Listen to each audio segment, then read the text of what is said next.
Olá, pessoal. Boa tarde a todos. Primeiramente, eu gostaria de agradecer a presença de vocês nessa web aula de hoje. Gostaria de também agradecer ao convite do Telesaúde, uma vez que o teste da linguinha é um assunto muito importante, de grande relevância para a saúde dos recém-nascidos e acomete essa população que é apaixonante, que é a neonatologia. Eu gostaria de me apresentar um pouquinho para vocês. O meu nome é Fabiana. Eu sou fonoaudióloga, cirurgiã dentista e com residência na área de odontologia hospitalar para pacientes especiais. Tenho esse prazer de atuar nessa área já há alguns anos e também na minha linha de mestrado envolver a parte de odontopediatria. Então, para a gente começar realmente com esse trabalho de hoje, com essa aula, eu quero tratar com vocês alguns assuntos importantes antes da gente entrar realmente sobre o teste da linguinha, tá? E espero que 3 pontos possam ser falados hoje, que é sobre avaliação, diagnóstico e conduta terapêutica, tá? Então, quando a gente fala sobre teste da linguinha, não tem como a gente pensar em outro assunto senão a amamentação. E não puxar um assunto importante que é o leite materno, né? Que é o aleitamento. O leite materno, ele é o alimento mais completo e que vai suprir todas as necessidades desse recém-nascido, né? Então, desde a parte de sede, alimentação para ele ganhar peso e questões imunológicas. Somado a isso, a Organização Mundial de Saúde, ela coloca e recomenda, né, que o aleitamento materno exclusivo ele seja no mínimo de 6 meses, com manutenção de até os 2 anos, quando possível. Tendo isso em vista, a sucção, ela é a primeira função do sistema estomatognático que a gente vai começar a tratar a partir de agora.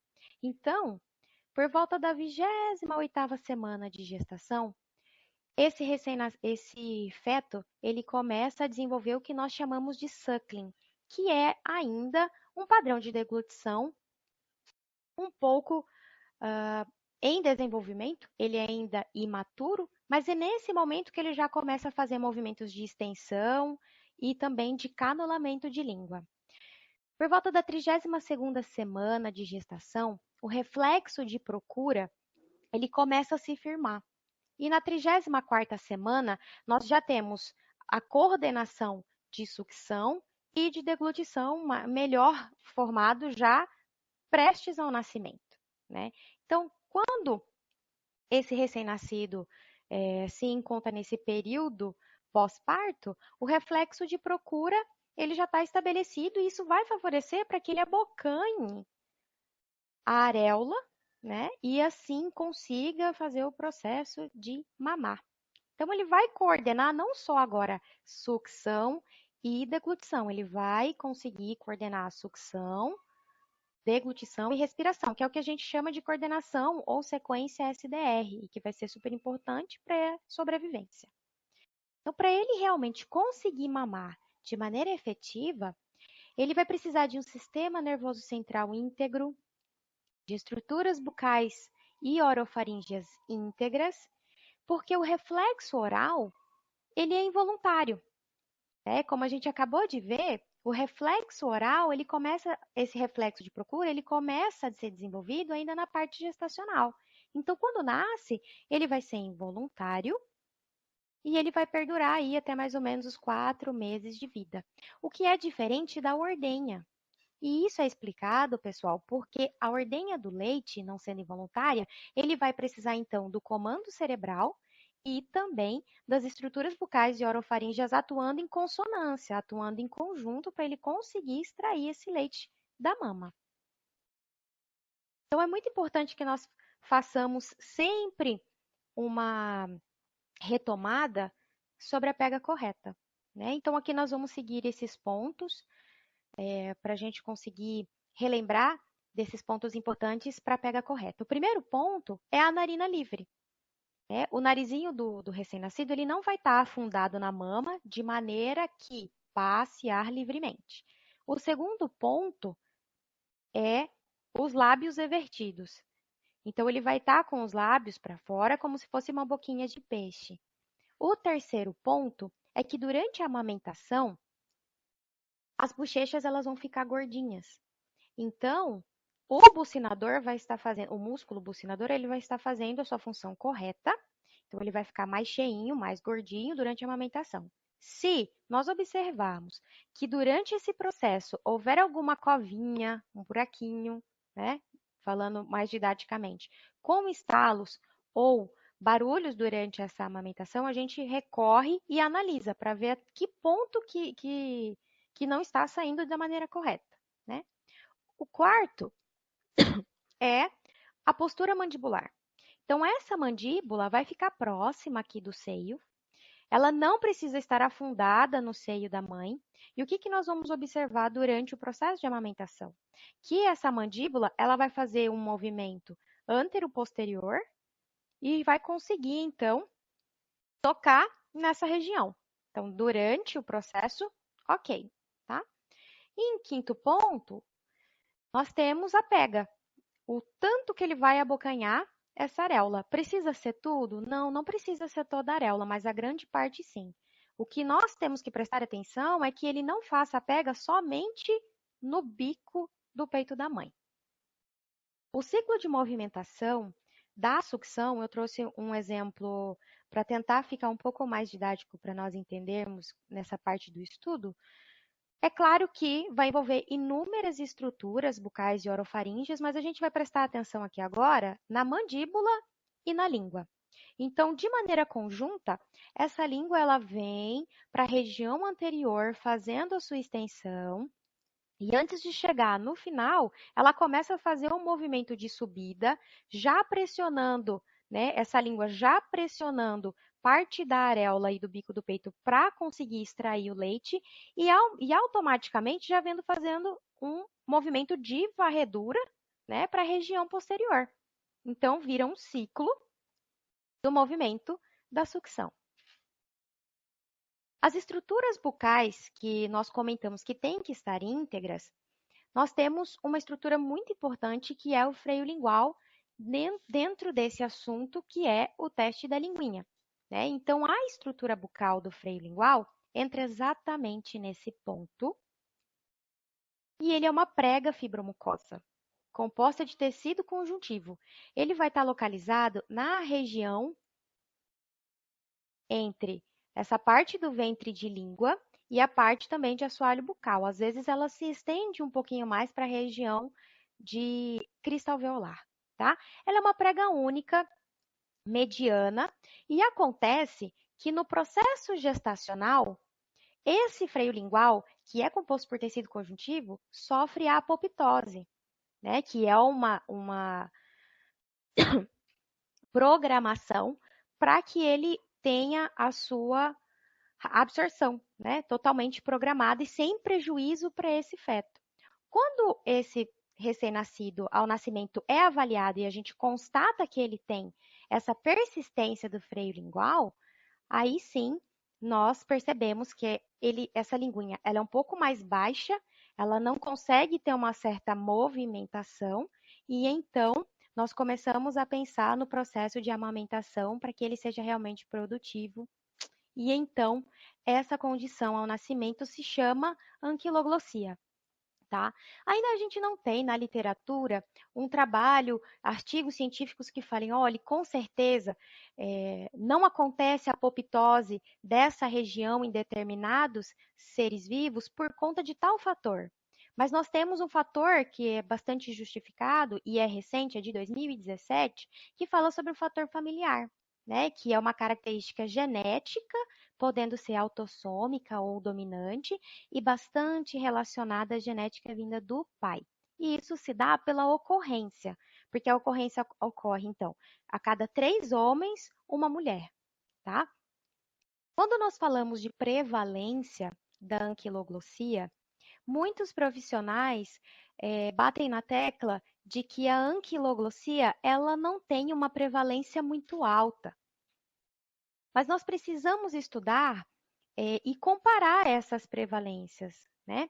A anquiloglossia é uma das patologias que é encontrada no recém-nascido, mas nós temos outras. Então, por exemplo, a catarata congênita. A catarata congênita, de acordo com os estudos científicos, ela tem uma prevalência de 0,01% a 0,03%. Deficiência auditiva congênita, que é diagnosticada na triagem auditiva neonatal, ela tem uma prevalência de 0,1 a 0,6%.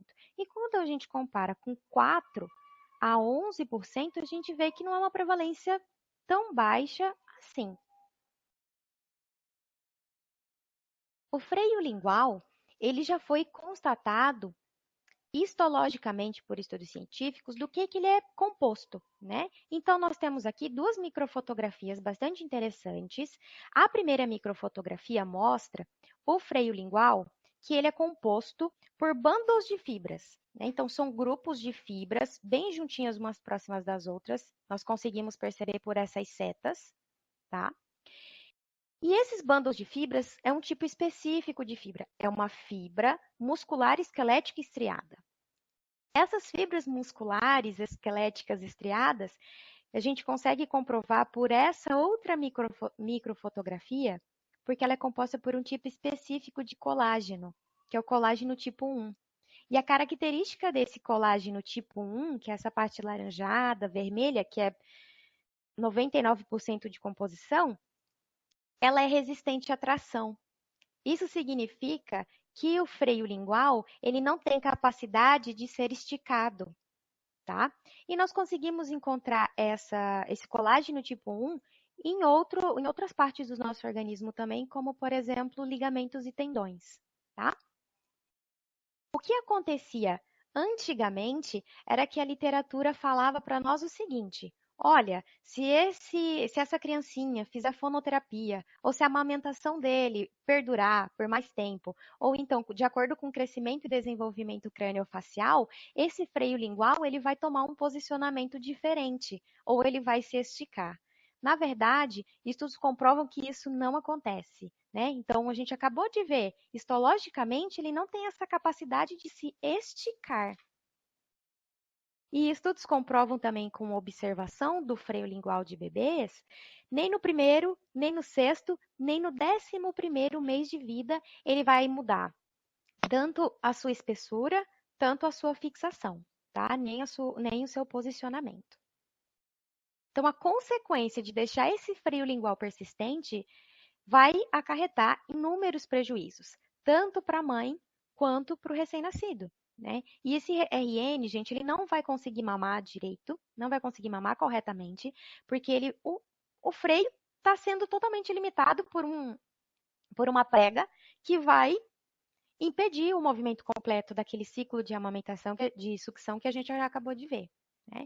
Então, nós temos aqui o primeiro prejuízo para a gente estudar sobre o prejuízo à mãe. Quando nós falamos do prejuízo para a mãe, essa foto representa bem um certo acúmulo de leite nessa mama, na qual representa o engurgitamento e inflamação. Então, a gente vê que está uma área bastante hiperemiada, né?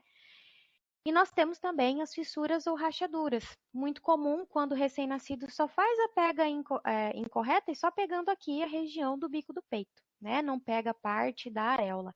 Ambas dessas condições são acompanhadas de dor. Muitas dessas mães choram porque não conseguem dar de mamar, né? E apesar de eu não ter trago foto, é importante que nós ressaltemos um ponto importante, que é um caso mais grave do que um engurgitamento, mais grave do que uma inflamação da mama, que é o caso de mastite, que já é um caso infeccioso, tá? Quanto aos prejuízos para o recém-nascido, são inúmeras, né? São várias. E tudo acontece porque ele vai tentar mamar, ele não vai conseguir fazer aquela movimentação do ciclo completa, então ele mama, mama, mama, solta o peito. Mama, mama, mama, dorme no peito. Então são mamadas muito curtas, de 20, de 30 minutos, que ele vai entrar em fadiga e ele entra num cansaço absurdo, porque daí mama, não consegue suprir a necessidade nem de sede e nem de conseguir esvaziar aquela mama para pegar aquele leite com mais sustentação, com a parte de gordura, ele não vai ficar saciado e nós temos uma outra dificuldade que implica nisso tudo, que é a dificuldade para ganho de peso, tá? O protocolo de avaliação, ele está dentro desse artigo, tá? Então, eu sugiro sempre a leitura e estudo desse artigo, que é de 2003, e nele contém o protocolo, tá? Esse protocolo, ele foi concretizado e também foi validado. Para que um protocolo de avaliação seja validado, ele precisa passar por um teste de acurácia. E esse protocolo, pessoal, passou por um teste de acurácia durante o doutorado da professora Roberta Martinelli, né, que foi a fonoaudióloga que idealizou esse protocolo. Então, existe um embasamento científico grande para que se tivesse passado por esse teste de acurácia. Em 2014, virou a lei, né? Virou a lei que nós temos hoje, 13.002/14, e que perdura até hoje. Então, o que essa lei fala para a gente? Ela obriga todos os hospitais, seja público ou privado, a realizar a avaliação do lingual desses recém-nascidos, tá? E é importante que nós conversemos um pouco sobre o panorama atual de como está hoje esse assunto no Brasil, né? Com relação à medicina, com relação à fonoaudiologia. E no mês de abril desse ano, nós tivemos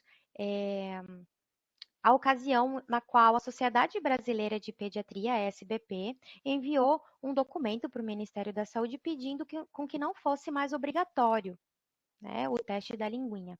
E, em contrapartida, o Conselho Regional da Quarta Região, né, de Fonoaudiologia, com o apoio da Sociedade Brasileira de Fonoaudiologia, do Conselho Federal e também da Abramo, entraram com uma resposta falando de toda a parte de objetivo, que é um protocolo validado, né? E os benefícios, e também com um cunho científico, com respaldo científico da literatura, tá bom? O que nós temos hoje é que essa lei perdura. Ainda é lei e a gente ainda realiza, tá? Então, quem realiza esse teste? Esse teste, ele pode ser realizado por profissionais da área da saúde com atuação na cavidade oral, certo? E que tenham conhecimento para aplicar o protocolo. Então, nós vemos que a grande maioria dos profissionais são os fonoaudiólogos, até porque o protocolo ele foi desenvolvido por uma fonoaudióloga e durante a nossa formação da fonoaudiologia na faculdade, nós temos isso na nossa grade, né? Então, a parte da fonoaudiologia acaba atuando bastante, mas nós temos também a área da odontologia, né? A cavidade oral a cavidade oral é a nossa área de atuação, falando como dentista agora. Então, grande parte dos profissionais dentistas são voltados mais para a odontopediatria, porque acompanha desde o pré-natal odontológico, odontologia para bebês e a odontopediatria propriamente dita, tá? Então, esses dois profissionais, eles conseguem, com grande capacidade, realizar. Nós temos médicos que realizam? Temos, tá? Nós temos médicos que são capacitados e que conseguem, sim, realizar com segurança o protocolo. Para muitos que ainda têm dúvida, ou bastante ainda que me perguntam sobre o objetivo desse teste, o objetivo, ele veio para melhorar a avaliação e deixar esse diagnóstico e essa avaliação com melhores critérios, com maior padronização, porque antigamente a gente não tinha uma padronização para avaliar o freio lingual. Então, o teste, ele veio para isso, para melhorar essa parte. Então, hoje a gente consegue fazer uma avaliação com maior padronização e um diagnóstico também das alterações do freio lingual dos recém-nascidos.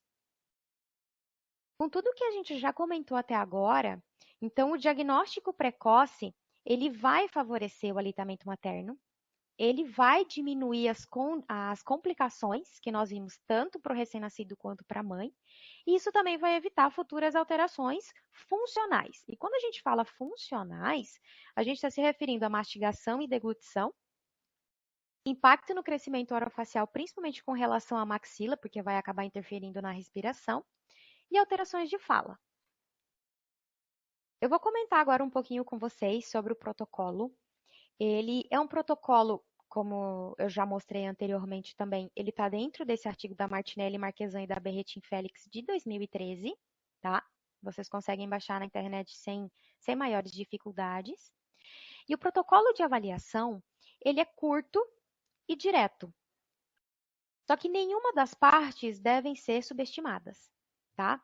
Nós começamos o protocolo com a história clínica. Então, aqui nós temos a parte de dados sociodemográficos dessa família, e é uma parte importante porque a gente já começa a ter uma certa relação, né, junto com essa família na nossa anamnese. Depois, nós temos os antecedentes familiares, que é uma questão também bastante importante, tendo em vista que nós temos na literatura comprovada a questão genética. E depois nós já começamos com um ponto extremamente relevante do protocolo, que é a amamentação, né? Nós vimos que essas mamadas do recém-nascido que tem anquiloglossia, ela pode ser mamadas curtas, ele vai cansar mais rápido, ele pode dormir no peito. Então, essa parte aqui, ó, já me acende uma luz do meu processo diagnóstico, tá? Então, nós começamos aqui a parte da avaliação anatomofuncional do protocolo. Ele possui 4 itens, tá? Nessa primeira folha, nós temos 3 itens. Na folha que vai vir depois, nós temos só o item 4, tá?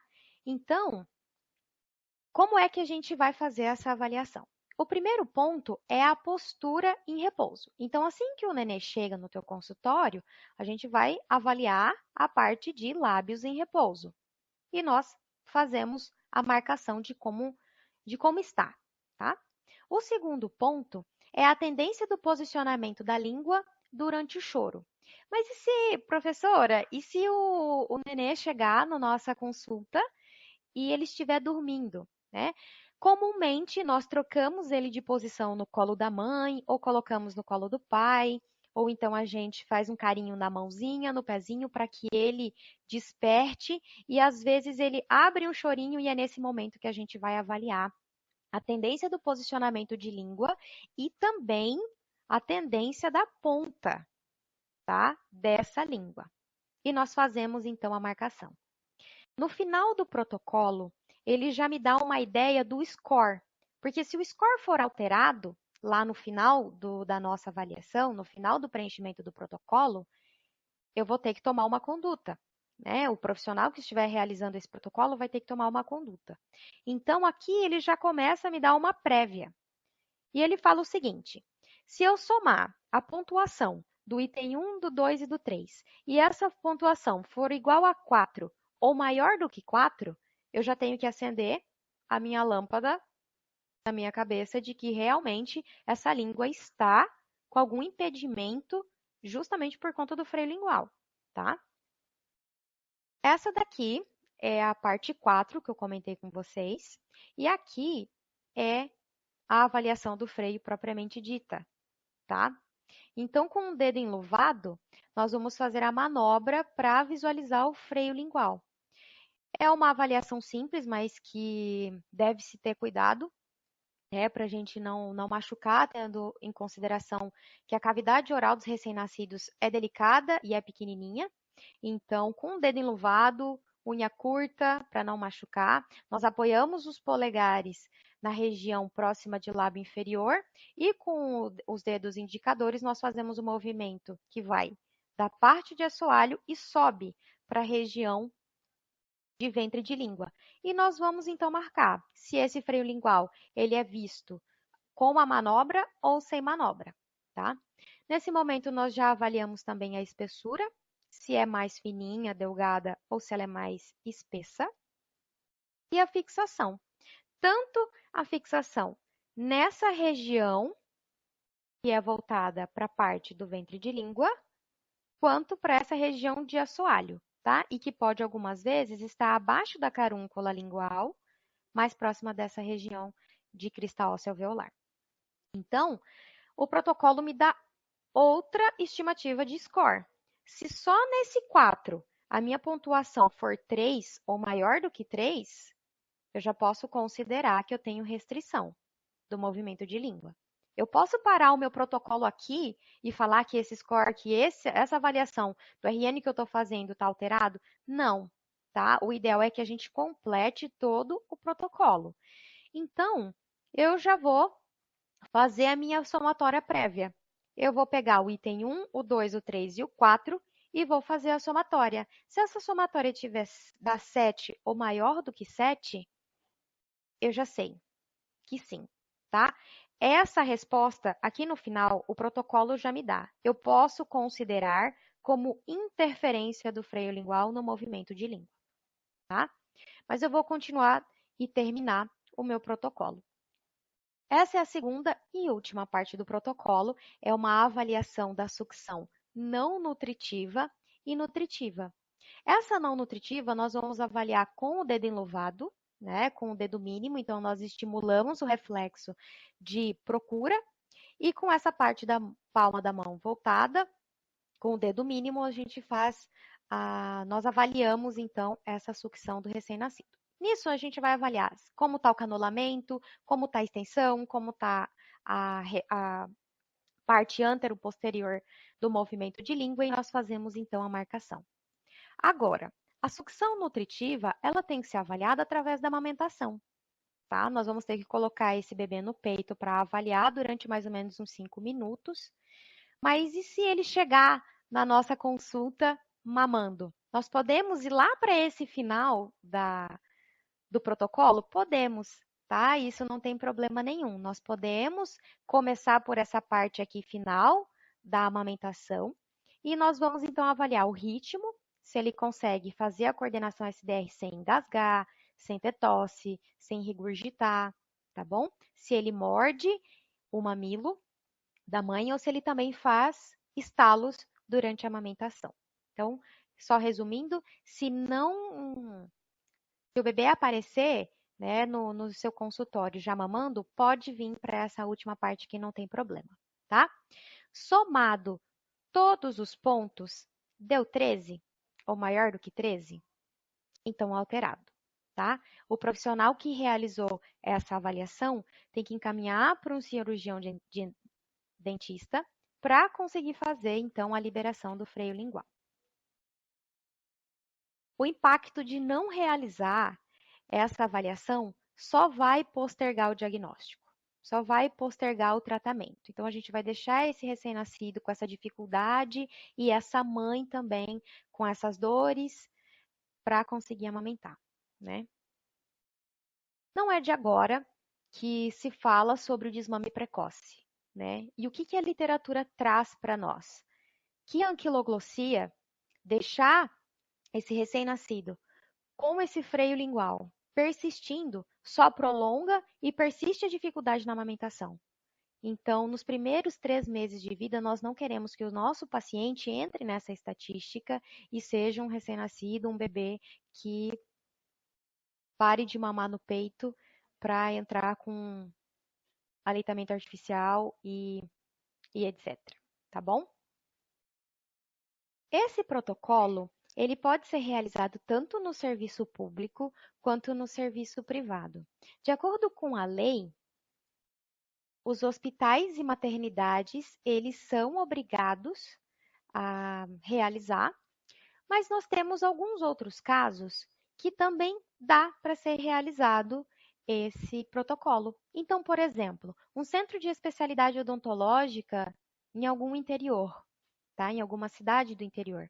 Se tiver algum cirurgião dentista, seja clínico geral, de outra especialidade ou odontopediatra que consiga realizar, caso não tenha nenhuma fono, nós temos esse centro, que nós podemos encontrar profissionais que saibam realizar, tá bom? Estratégia de saúde da família também.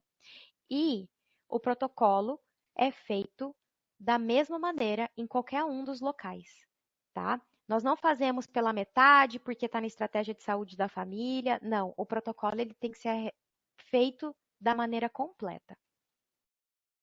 Então, o critério que o resultado me dá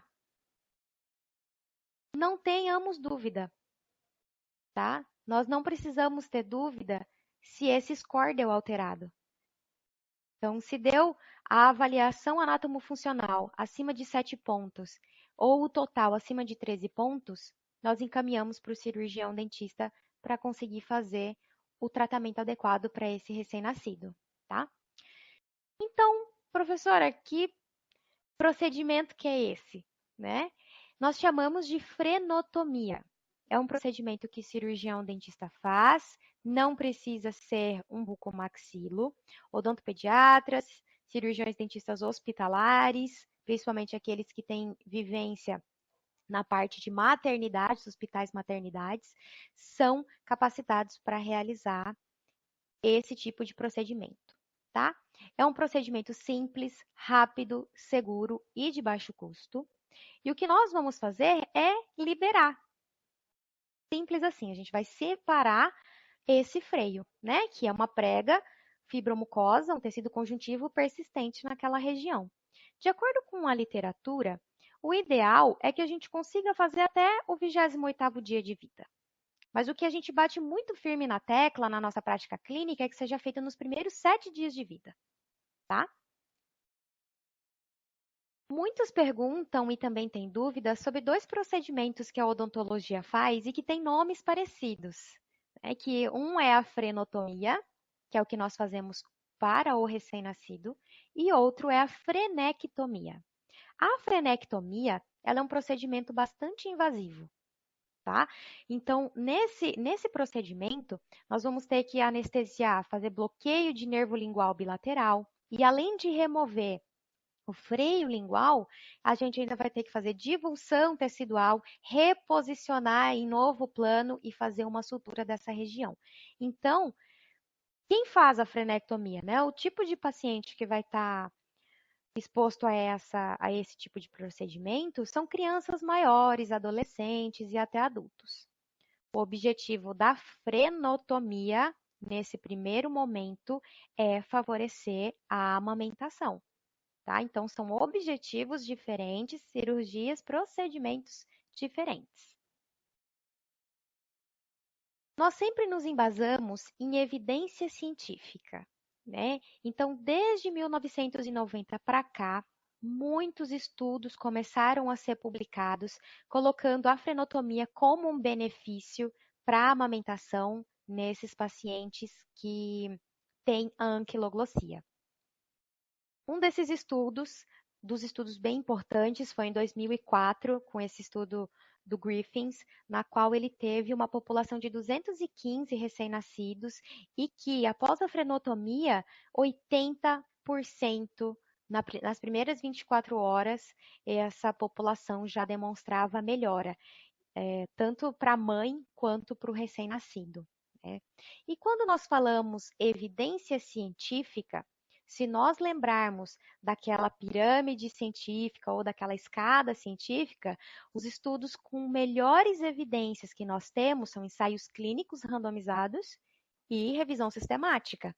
E nós temos esses estudos, tá, do nosso lado para comprovar que a frenotomia realmente ela traz benefícios. Esse estudo de 2011 da Melissa Burick evidenciou melhora significativa e imediata na dor mamilar, após a frenotomia em comparação com o tratamento simulado, com significância estatística.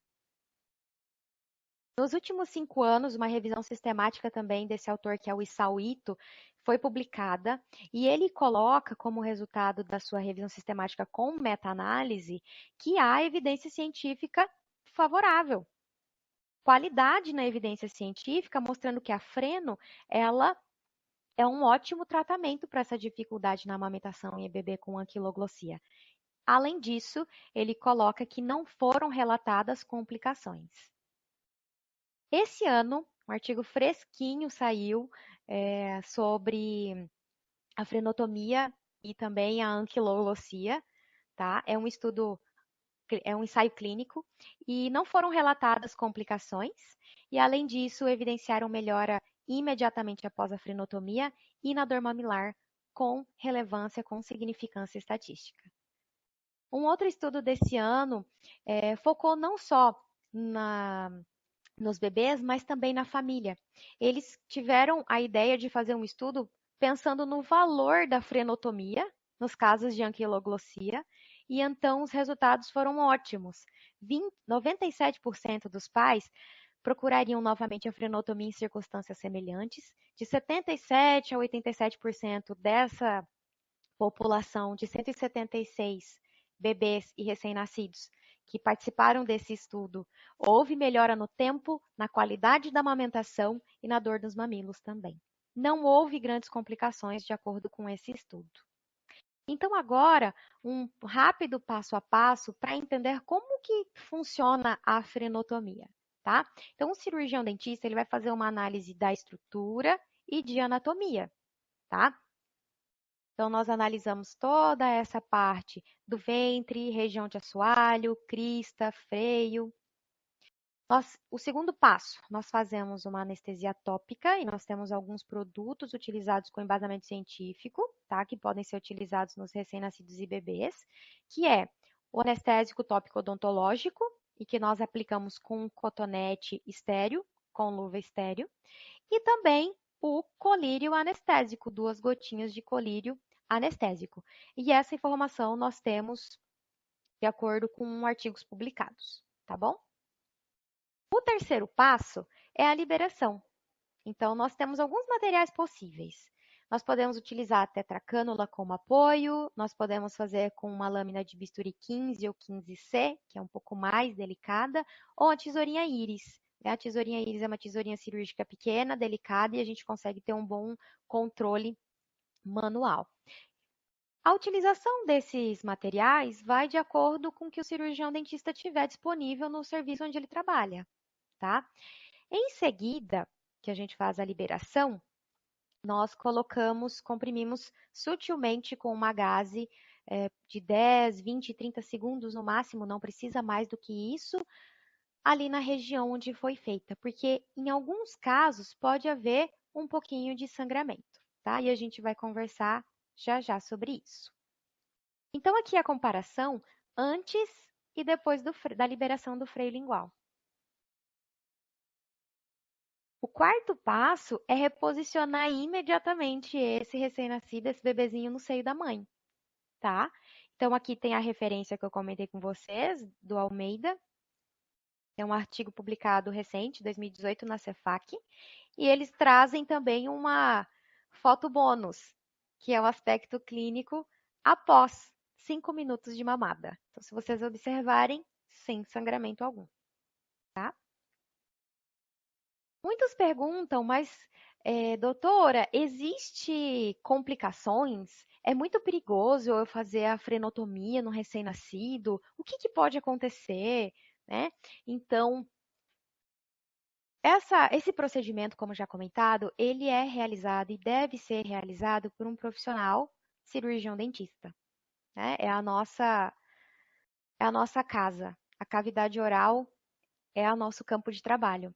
Então, nós reconhecemos todas as áreas nobres e toda a estrutura, desde parte anatômica, estrutural e histológica também. Então, como complicações, nós podemos ter sangramento? Sim, tá? É mínimo, mas pode acontecer. Nesse caso, a título de curiosidade, a título de estudo que eu trouxe para nós estudarmos hoje nessa aula, é um trabalho de 2012, mas ele relata 2 casos extremos de sangramento que ocorreu em 2 relatos de casos clínicos em recém-nascidos.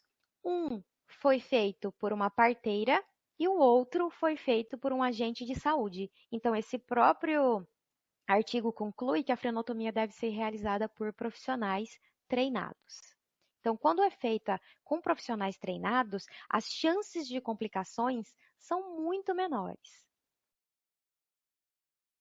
Algumas indagações são bem importantes dos pais, dos avós, dos padrinhos, das madrinhas que chegam para nós antes do procedimento, durante a consulta. Eles perguntam sempre, mas doutora, vai doer? Vai sangrar muito? Eu preciso dar a medicação depois para o meu bebê? Né? E a gente vai conseguir explicar isso para vocês de uma maneira bastante simples e com embasamento científico e histológico. tá? Como nós comentamos, o freio lingual, ele é um tecido conjuntivo. Então, o que nós temos nesse tecido conjuntivo? Matriz extracelular, fibras, que são as fibras musculares, esqueléticas e estriadas que nós vimos, e substância fundamental. Nessa região do tecido conjuntivo, ele é vascularizado. E o que nós temos aqui, ó, são ramificações desses capilares, dessa região, algumas células gordurosas também que já foram identificadas, né, por estudos histológicos, inúmeras células, vascularização e muito bem. Esse tecido conjuntivo, ele é recoberto por um epitélio, que é o epitélio escamoso, estratificado, não queratinizado. O epitélio do freio lingual, ele é diferente do epitélio da boca só nessa parte do queratinizado. Porque o epitélio da boca, ele é estratificado, pavimentoso, queratinizado, né? Então, aqui no freio, nós temos o não queratinizado. E por que ele é estratificado? É porque ele possui 4 camadas de células. Camada basal, camada espinhosa, camada granulosa e a camada córnea, que é a camada mais superficial. Então, se nós percebermos, essa região do epitélio escamoso não é vascularizado. Mas como então ele é nutrido? Ele precisa de oxigênio, ele precisa de suprimentos, né? Ele vem do tecido conjuntivo abaixo dele, do tecido conjuntivo subjacente, tá? Quando nós realizamos a frenotomia, é nessa região que nós atingimos. É nessa região que a gente faz o pique. Então, nós acometemos as terminações nervosas, as terminações desses capilares. Então, por isso que sangram um pouquinho, sim, tá? Em alguns casos, na nossa prática clínica, é evidente que em alguns casos não há sangramento algum, tá? Dessa forma, o que eu queria deixar claro, né? O freio lingual, ao nascimento, ele não possui feixes nervosos calibrosos, nem vasos sanguíneos calibrosos. Então, depois do procedimento, não precisa de nenhuma medicação. Mas, professora, vamos lá, ainda tem um pouco de dúvida. Essa região do tecido conjuntivo, nós temos algumas inervações. Ele não vai sentir dor? Não, ele não vai sentir dor porque a anestesia tópica que nós conseguimos fazer no local e que a gente deixa agir por mais ou menos 1 minuto, consegue suprir, consegue fazer a anestesia tópica das pequenas ramificações que existem nessa localidade, tá? Somado a isso, nós temos o epitélio oral, que é essa imagem mais lilás aqui, que está à frente, né, do tecido conjuntivo. Ele tem uma capacidade maravilhosa, que é a alta regeneração. Então, essa alta regeneração do epitélio oral ajuda também na parte de cicatrização, tá? Então, nós conseguimos tomar isso como prova quando nós vemos aquela foto do bebezinho que não tem mais sangramento depois de 5 minutos de mamada, tá? Aqui são algumas consequências do que pode acontecer quando a gente não faz a frenotomia na época correta, tá? Então, nós temos anquiloglossias severas. E isso vai atingir o sistema estomatognático, todas as funções do sistema estomatognático. Eu coloquei aqui como base para a gente sempre ter isso em mente a parte do aspecto biopsicossocial, principalmente para aquelas criancinhas de 2, 3, 4 anos que já estão na escola e que sofrem bullying, né? Então, a mastigação e a fala terão funções extremamente alteradas e que vai vir acompanhado a deglutição, a respiração e a sucção alterada também. A partir de agora, com tudo que nós estudamos, é muito difícil nós entendermos que não existe evidência científica. Na verdade, existe evidência científica sim, né? Existe evidência científica comprovada, tanto para o diagnóstico quanto para o tratamento. Agradeço a atenção de vocês, fico à disposição se vocês tiverem alguma dúvida que eu consiga ajudar. Muito obrigada.